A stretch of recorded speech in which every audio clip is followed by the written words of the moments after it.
Balenciaga has just come out with a holiday campaign and it just broke the internet because of how shocking it is. And it's leaving so many people on the internet so worried and really upset. And that is because it is involving adult content but is involving children. I am going to, like many other YouTubers out there who's already spoken about this topic, will need to be really careful about the words that I use. I will use S for and P for the related topics, and I need to put a disclaimer out there saying, warning, please do not watch this in front of children or anyone that you may think is vulnerable. And I need to mention everything in this video is for entertainment purposes only, and what I say in this video is alleged. It is not 100% rooted in truth or facts, it's just my opinion, and even if it is, really strong opinions. So there's so many articles sharing for an ad of kids holding teddy bears in harnesses, Balenciaga ad scandal, there is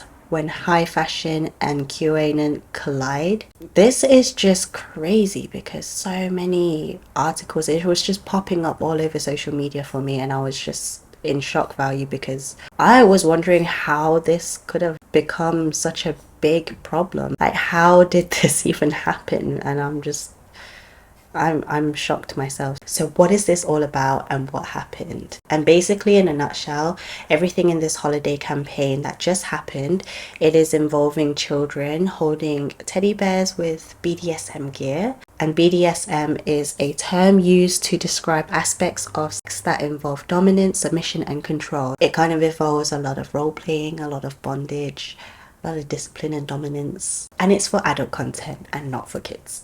I mean, if you're into that type of thing, then you do you. Just don't involve kids on putting that kind of idea and mindset onto them. Not only are they holding teddy bears with BDSM accessories, and these kids are surrounded by loads of adult content of all kinds. So, for example, in this photo here, there's a really gorgeous girly, bless her soul. There's alcoholic glasses, there's coasters involve alcohol, there's the BDSM bear that she's holding, and the connotation of looking like an evening after S activities, then it's not very good. And then there's this other picture where it's the same with this one, where this time it's on a bed, same BDSM teddy, reference to demonic related creatures on the walls, and also that little bunny looking teddy that also has a meaning too. Then there's this one, which was pointed out by so many as having a strong demonic reference with the tape. It looks like it's a misspelled Balenciaga, but the BAAL is actually a name for a figure known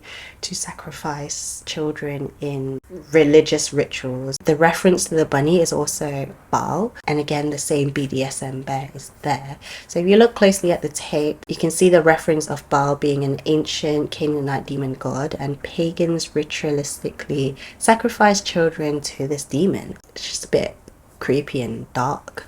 There are all kinds of dark arts out there, but when it comes to advertising and it's going to the public, usually when you go to see these kind of things, you can go to a museum and then they'll say, oh, there are some dark references, it may trigger you. But that is for you to walk in, that is for you to choose to go in to have a look at this. But when it's an ad campaign and it's sent to the public, that is a whole different story because anybody could see it. But then it's worse for two things, because the public eye, they didn't really have a consent to see this, it's just there because advertisement is supposed to be very broad, very released, very everywhere, so it's bound to get a lot of eye-catching thoughts about it. But then the second bad thing is that it is involving children in there where they don't know what they are being involved in. They are in a campaign which they don't know. It is quite scary actually.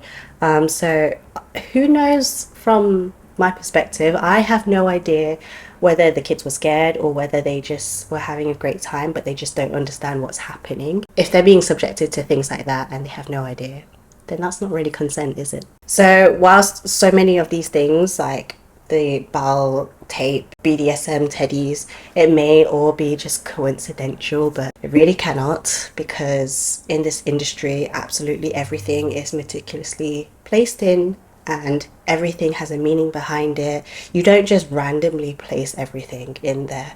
unless you are probably at a wedding or you're in an outdoor, like non-controllable environment, then a photographer can be like, okay, then I can't help that there is a building works happening behind me. That is not intentional. But when you have a set in place and you have a studio, everything is scripted, everything is happening for a reason. So when they turn the tape to show the ball, that is an actual meaning behind that, and it's very dark. And everything goes through a pass and check, so everything has to get signed off. You have meetings and meetings after meetings about this. It's kind of like having all of these Easter eggs to a movie where it gives you a hint of something and it points signs to something, and then you get to the actual result in the movie.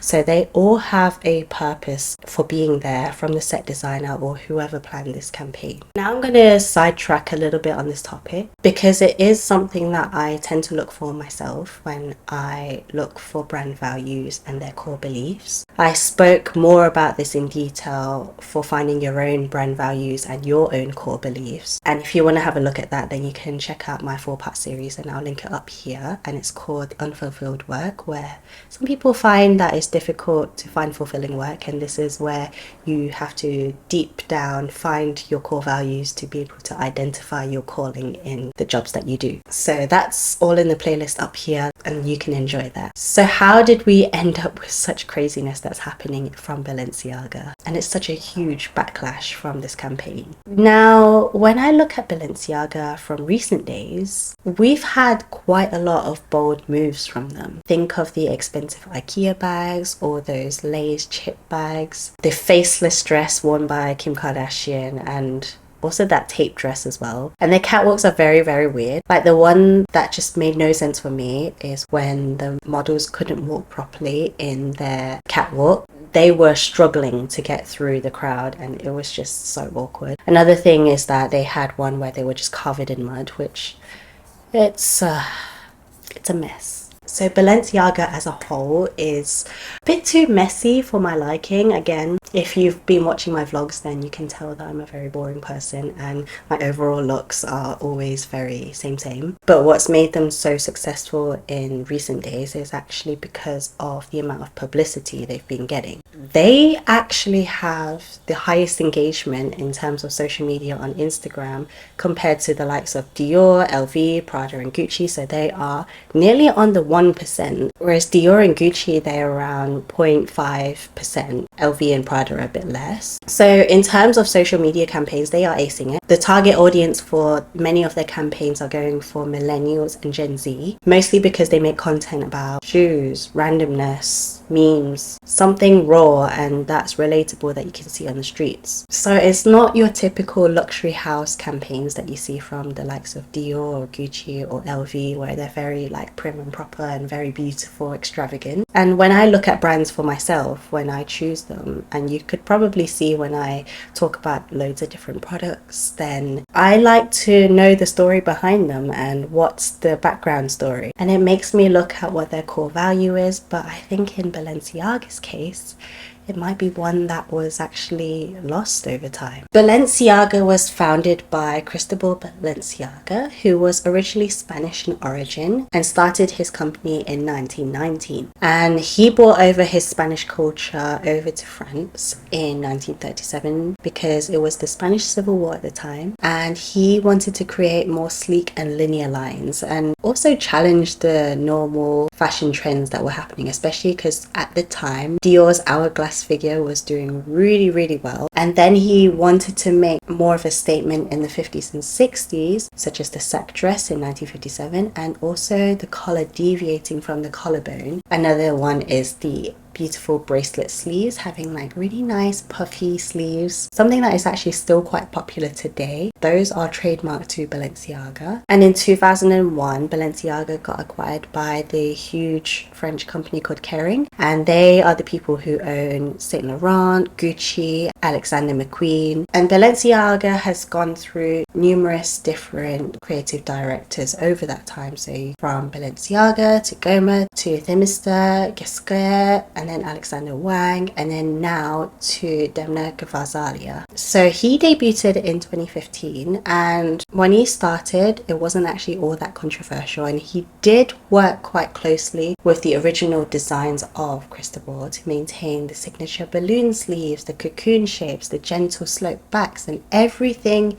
he did was in the light of being bold, fresh, and unexpected. So now that we have the current campaigns and what we know Balenciaga as it is today, and how they've evolved over time, there seems to be a desperate move for Balenciaga to have to be more bolder, more louder, more wilder than ever before. There's always been an element of shock factor when it comes to Balenciaga's marketing campaigns, but with the rise of social media in today's climate, many, including myself, have been questioning how far you can take your bold, wild moves on social media. And I think a lot of us can agree that they took it way too far by involving children in this year's holiday campaign. And the core value of being bold for the whole world, it may not be a strong enough core value to maintain across many generations, because it still brings the question of intention. So what's the meaning behind all of this? Boldness, but boldness for what reason? So after all of this crazy reaction from the public, Balenciaga did issue out 2 apology posts on Instagram, and the first one is for the child S&P, and they mention about the plush bear bags and the featured children, and they've been removing them from all platforms. And then there was a second one about an Adidas collaboration, and this was happening very close to the children's campaign, where they found like office decor, looks like more random sheets of paper, random books or anything. But remember where we talk about everything is staged, everything is particularly placed, especially if you have your own set and it's not in public spaces. They had a lot of documents sharing about the Ashcroft and Free Speech Coalition, which talks about child A. That they had to apologize for because it was very unsettling. And there were the documents that were just peeking out onto the table. It stirred up a lot of trouble as well.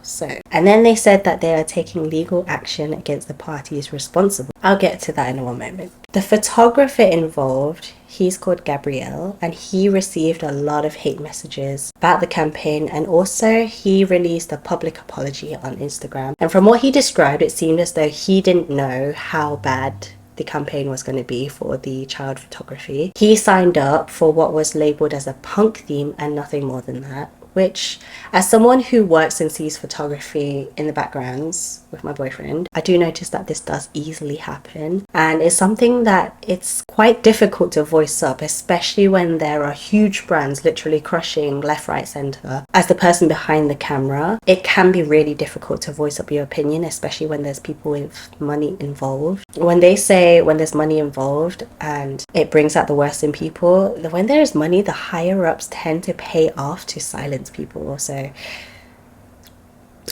I don't blame him for what he did, and he may have been put into a sticky situation, so I wouldn't put all the blame onto the photographer. I think the last incident where something similar to this happened was the Dolce & Gabbana campaign, and that is where they excluded a huge community of Chinese people, which brought out so much racist commentary out there. And even though Balenciaga is pretty much a repeat of what's happened then, the same mistakes are still being made because a lot of money is being involved. So whilst it's really easy to point fingers at people, it's all a very collective move. When there's so many people involved in the campaign, everyone involved still comes under the roof of Balenciaga, and it's actually up to the leader, so whoever owns Balenciaga, to take responsibility and take it quickly. So it's very sad that in reality, when there's a lot of leaders out there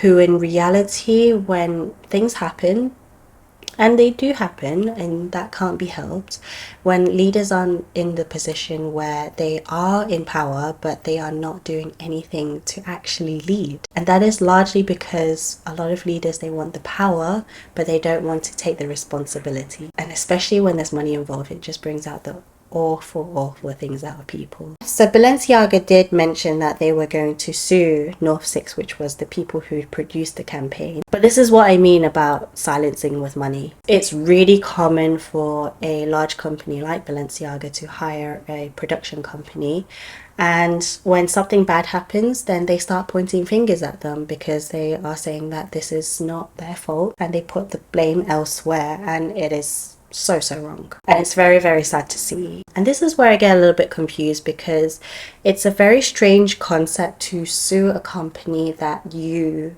hired and contracted and signed off, because there are meetings that are held in place, and there's so much detail going into planning, into setting up, going through every single detail of the campaign before it goes public. So my question is, what is there to sue when you've signed everything off? And another thing that I just want to point out is, I would like to mention the part where leaders do not seem to want to take responsibility by pointing fingers elsewhere. In the fundamentals of being a leader, what it is to take one for the team. And because in the end of the day, they are responsible, but there's so many leaders out there who just don't do this at all. And all they do is just seek for power and status. And they don't want to take the sacrificial measures to be a leader, which is very, very sad and very common in today's world. So then moving on, we have Kim Kardashian, who released a statement a few days later, because she is one of the biggest ambassadors for Balenciaga, but many don't seem convinced that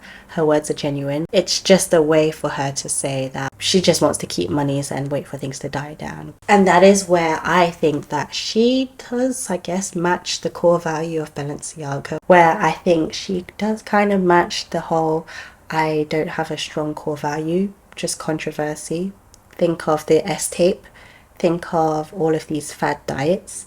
Think of all of the brands that she's come out with where they just die very quickly because there's no foundation to it. It's just products that she just put out there with no background meaning that came with intention behind what she wants to do. So in this case, she's just being a lost sheep following a lost shepherd, in my opinion. So just in summary, this video is getting a bit too long. We've spoken about the bold statements that Balenciaga has been making in recent days, and this is something that the fashion house just love to make. But where do you draw the line when it comes to making such a bold statement? Having kids in adult content is already way beyond the line, and it's clearly upset the public. So how did we get here? Having a bold statement and making shock value all the time, it isn't a strong core value, and I really want to say that it's not a core value at all. And this is a clear case example of having a bold core value, like that's your core value, it doesn't work